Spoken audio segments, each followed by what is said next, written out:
فأنا ناصح لإخواني بالصدع بالحق تبيض وجوههم. السكوت في مسألة الحزبية يضرها، فاصدع بما تؤمر وأعرض عن المشركين. سلامي على دماج ورجالها والشيخ يحيى ودار العلم يا سعد بانيها. Bismillahirrahmanirrahim. Alhamdulillah hamdan katsiran thayyiban mubarakan fi kama yuhibbu rabbuna wa yarda. Asyhadu an la ilaha illallah wahdahu la syarika lah wa asyhadu anna Muhammadan abduhu wa rasuluh sallallahu alaihi wa ala alihi wa ashabihi wa man tabi'ahum bi ihsanin ila yaumiddin. Amma ba'd. Ikhwanul kiram rahimani wa rahimakumullah. Kita masuk pada jenis tauhid yang ketiga, ats-tsalits tauhidul dzati wal asma'i was sifat.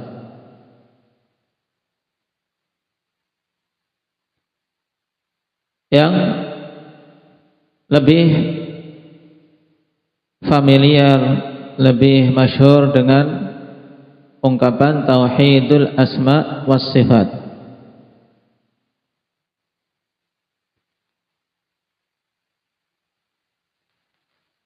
Yang hakikatnya akhwan, yaitu ifradullah ta'ala bima yakhtassu bihi minal asma'i was sifat, yaitu mengisahkan Allah Subhanahu wa ta'ala dengan nama-nama dan sifat-sifat yang khusus baginya. Karena Allah Subhanahu wa ta'ala memiliki nama-nama dan juga memiliki sifat-sifat, di mana semua nama dan sifat-sifat itu adalah nama-nama yang mencapai puncak kebaikan dan sifat-sifat yang mencapai puncak kesempurnaan. Sebagaimana dalam ayat yang dibawakan setelahnya, qala Allah Ta'ala, qul huwallahu ahad, Allahus samad, lam yalid wa lam yulad wa lam yakul lahu kufuwan ahad. Qul, katakanlah wahai Nabi, huwallahu ahad, dialah Allah Subhanahu wa ta'ala al-ahad. Al-ahad termasuk nama di antara nama-nama Allah Subhanahu wa ta'ala, yang mananya yaitu zat yang maha tunggal, yang tidak ada sesuatu apapun yang menyerupainya dan menjadi sekutu baginya.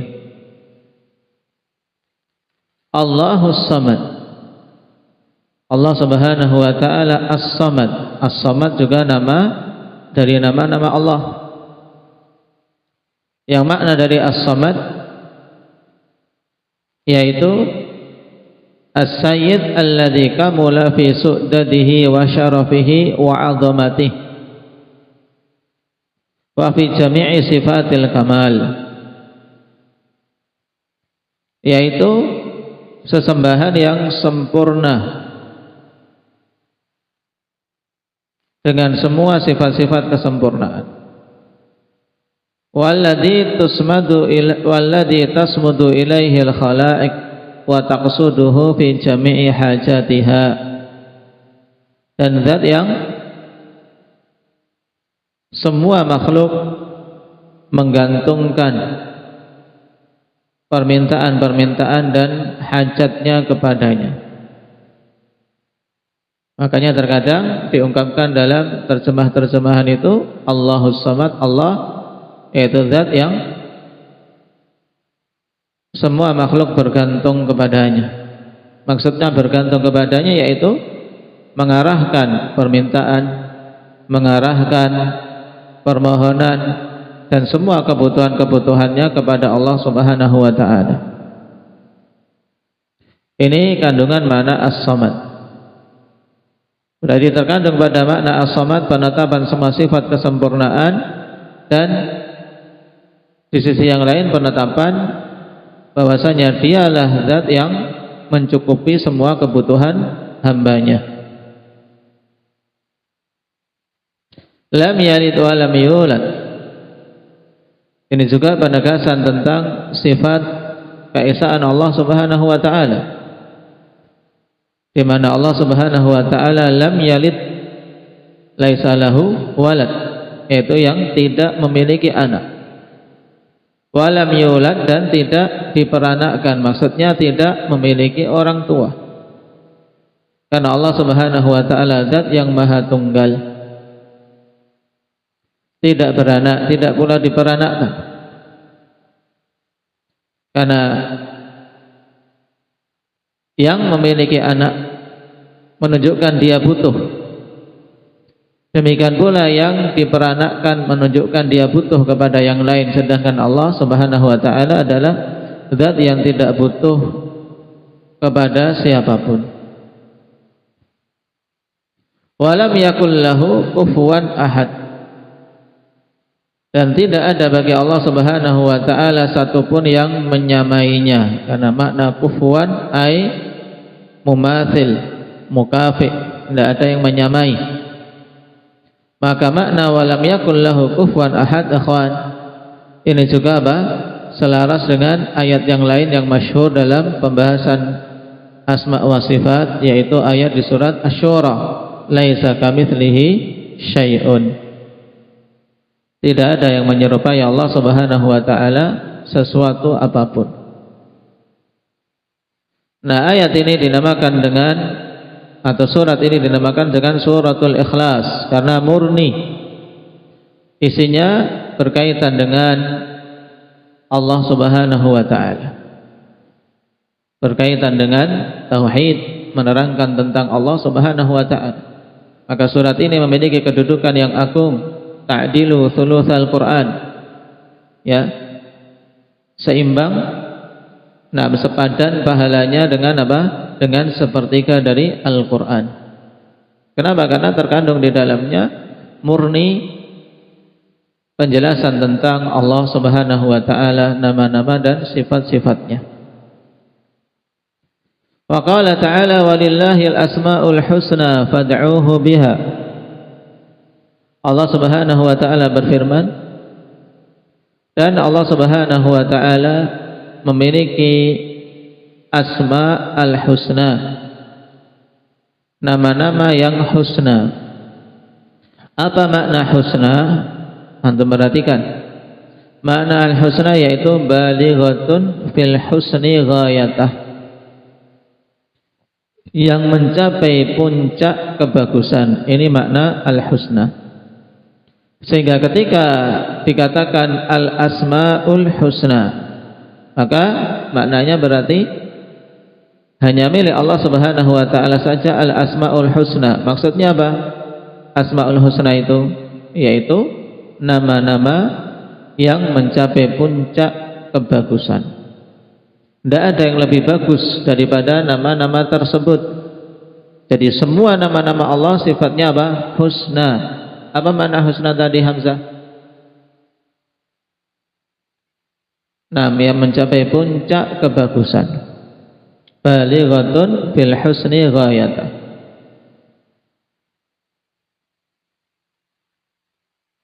Fad'uuhu biha, maka berdoalah kalian, mintalah kepada Allah Subhanahu wa taala dengannya, yaitu dengan nama-nama Allah. Ketika kita berdoa, memohon dengan menyebut namanya, misalnya menggunakan nama yang paling agung yaitu Allah. Kita berdoa Allahumma, ya Allah. Nah, ini termasuk pengamalan untuk berdoa kepada Allah dengan menyebut nama-namanya. Rabbana. Nah, kemudian di akhirnya misalnya Allahumma inni zalamtu nafsi dzulman katsira la yaghfiru dzunuba illa anta faghfir li maghfiratan min indik warhamni innaka antal ghafurur rahim, misalnya. Di akhir kita sebut namanya yang sesuai dengan apa yang kita minta. Ketika minta pengampunan dan rahmat, kita sebut Al-Ghafur Ar-Rahim. Ini pengamalan perintah Allah, fad'uhu biha. Wa dharul ladzina yulhiduna fi asma'ihi sayujzauna ma kanu ya'malun. Dan tinggalkanlah orang-orang yang melakukan ilhad. Yang dimaksud dengan ilhad yaitu al-mail anil haq, yaitu orang yang menyimpang dari jalan kebenaran terkait nama-nama dan sifat-sifat Allah Subhanahu wa taala. Kita diperintahkan untuk meninggalkan mereka-mereka yang menyimpang terkait nama-nama Allah Subhanahu wa taala. Dan penyimpangan ini bentuknya bisa dengan mengingkari, tidak mau menetapkan bagi Allah nama, seperti orang-orang Jahmiyah. Orang-orang Jahmiyah tidak mau menetapkan nama bagi Allah, sehingga Allah di sisi mereka, ikhwan, hakikatnya sesuatu yang tidak ada. Kenapa? Karena tidak punya sifat, tidak punya nama. Dan juga masuk dalam ilhad, menetapkan nama tapi mengkosongkan nama itu dari sifat, yaitu nama yang kosong dari sifat, seperti yang diyakini Mu'tazilah. Atau menerima sebagian dan menolak sebagian, ini juga penyimpangan dalam asma wa sifat dan bentuk-bentuk yang lain dari ilhad. Orang-orang yang seperti itu sayujzauna ma kanu ya'malun, sungguh mereka akan dibalas sesuai dengan apa yang dulu mereka amalkan. Wa qala ta'ala laisa kamitslihi syai'un wa huwas samiul basir. Allah Subhanahu wa taala berfirman, tidak ada sesuatu yang menyerupai Allah Subhanahu wa taala sesuatu pun. Tidak ada yang menyerupai Allah Subhanahu wa taala sesuatu pun. Wa huwas samiul alim, dan dia adalah as-sami' al-basir. Wa huwas sami'ul basir. Dia adalah zat yang maha mendengar lagi maha melihat. Baik. Dan perkara tauhid asma wa sifat, akhwan, termasuk di antara perkara tauhid yang banyak sekali terjadi penyimpangan. Dan termasuk di antara cabang ilmu tauhid yang butuh seseorang betul-betul mengilmuinya dengan benar dari seorang yang memang lurus tauhidnya. Kenapa? Karena dalam hal ini kita melihat para ulama-ulama besar dari pengarang-pengarang kitab seperti Imam Nawawi, Al-Hafidz Ibnu Hajar. Taib, pada pembahasan tauhid asma wa sifat ada ketergelinciran. Oleh karena itulah ketika mengambil pembahasan tentang tauhidul asma wa sifat, hendaknya betul-betul berhati-hati mengambil dari ulama yang betul-betul lurus dalam masalah ini. Semisal Syekhul Islam Ibnu Taimiyah rahimahullahu taala dan yang menapaki jalan beliau,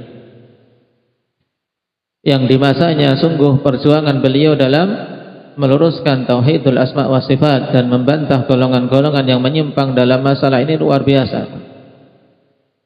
Makanya kita perhatikan di masa sekarang, siapa saja yang ingin kuat dalam pembahasan asma wa sifat, ya, nah, rujukan utamanya adalah kitab-kitab beliau, baik dalam Majmu' Fatawa atau dalam kitab-kitab khusus yang dikarang seperti Al-Wasithiyah.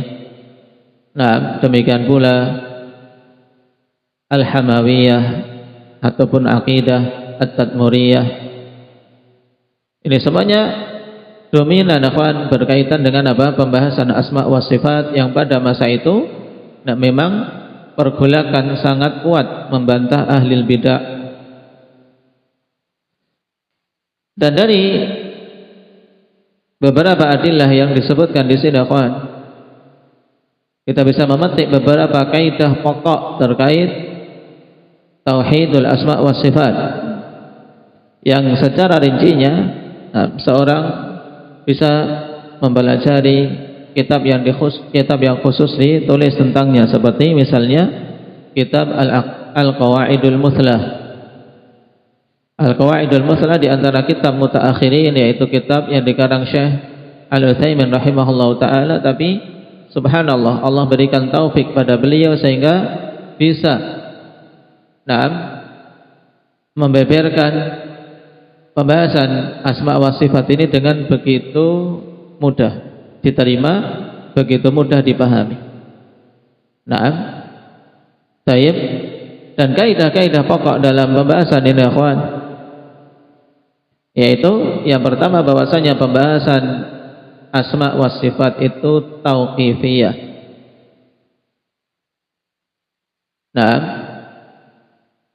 Yaitu harus berhenti pada dalil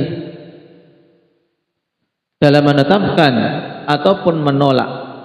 Kita harus di atas dalil. Kita menetapkan suatu nama harus dibangun di atas dalil. Kita menolak meniadakan dari Allah Subhanahu wa taala suatu sifat, itu juga harus dibangun di atas dalil.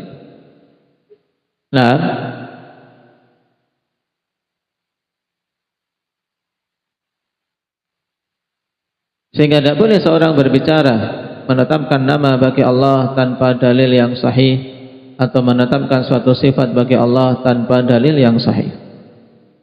Dan sebaliknya, kapan saja telah datang dalil yang sahih padanya, maka kita terima, kita tetapkan yang diucapkan oleh para ulama, itsbatu ma atsbatallahu li nafsihi wa rasuluhu sallallahu alaihi wasallam,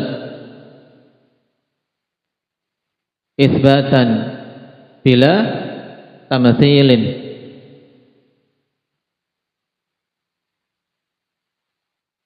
wa tanzihan bila ta'tilin, yaitu kita menetapkan semua yang Allah Subhanahu wa taala tetapkan untuk dirinya dan Rasulullah sallallahu alaihi wasallam tetapkan untuk Allah Subhanahu wa taala, tanpa kita menyamakannya dengan makhluk. Dan kita mensucikan Allah dari semua sifat-sifat kekurangan dan penyerupaan tanpa menolak satupun dari sifat-sifat yang ditetapkan kalau datang dalil tentangnya.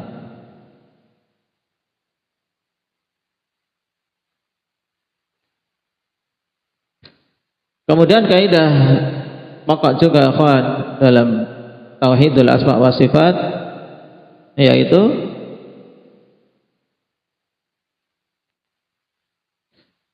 nafiyut tamtsil anillah. Ketika telah menetapkan tadi, menetapkan bagi Allah Subhanahu wa taala nama-nama dan sifat, yang kedua kita harus meniadakan penyerupaan Allah Subhanahu wa taala dengan makhluk-makhluknya.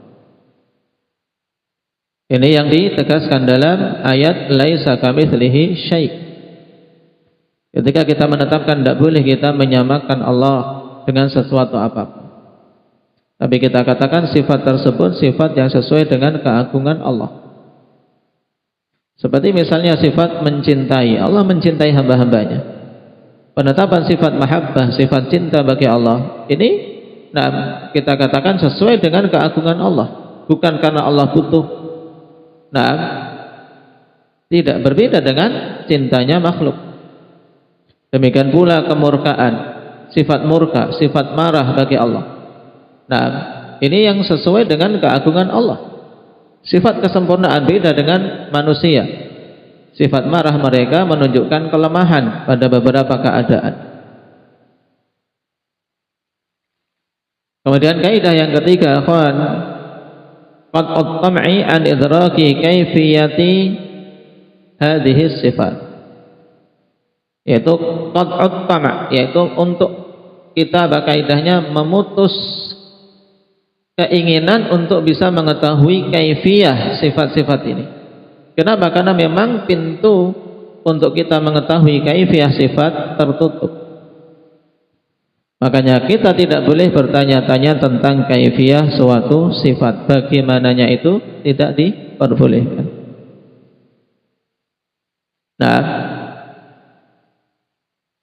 Ini tiga hal pokok, ikhwan, sebagai kaidah utama dalam pembahasan asma wa sifat. Yang pertama, tauqifiyah harus berhenti pada dalil. Yang kedua, nafyut tamtsil, harus kita tinggalkan penyerupaan. Dan yang ketiga yaitu qat'ut tam'i an idrakil kaifiyah. Kita putus keinginan pertanyaan-pertanyaan untuk bisa mengetahui kaifiyah suatu sifat. Baik. Lalu bagaimana? Ya kita tetapkan sesuai dengan apa yang Allah tetapkan, lafadznya dan juga maknanya. Tapi yang sesuai dengan keagungan Allah tidak kita samakan dengan sifat-sifat makhluk, dan kita tidak perlu bertanya bagaimananya. Dengan prinsip ini, akhwan, biidznillah, seorang akan selamat dalam pembahasan nama-nama dan sifat-sifat Allah Subhanahu wa ta'ala. Ini sekilas tentang 3 jenis tauhid yang masing-masing perinciannya, akhwan. Tentang tauhidul uluhiyah, perincian pokoknya dalam kitab tauhid yang kita telah selesai mempelajarinya. Adapun tentang tauhidul asma wa sifat, perinciannya juga dikarang kitab-kitab khusus, diantaranya Al-Aqidah Al-Wasithiyah dan kitab-kitab yang lain. Nah, adapun tentang tauhidul rububiyah, maka tauhid ini dikarenakan perkara tersebut, akhwan, perkara yang fitrah. Nah, manusia sudah terfitrahkan dengannya. Maka biasanya penerangannya, penjelasannya dimasukkan dalam salah satu pembahasan tadi, apakah di tauhidul uluhiyah atau di tauhidul asma wa sifat. Barakallahu fikum, naktafi bihadza walhamdulillahi rabbil alamin.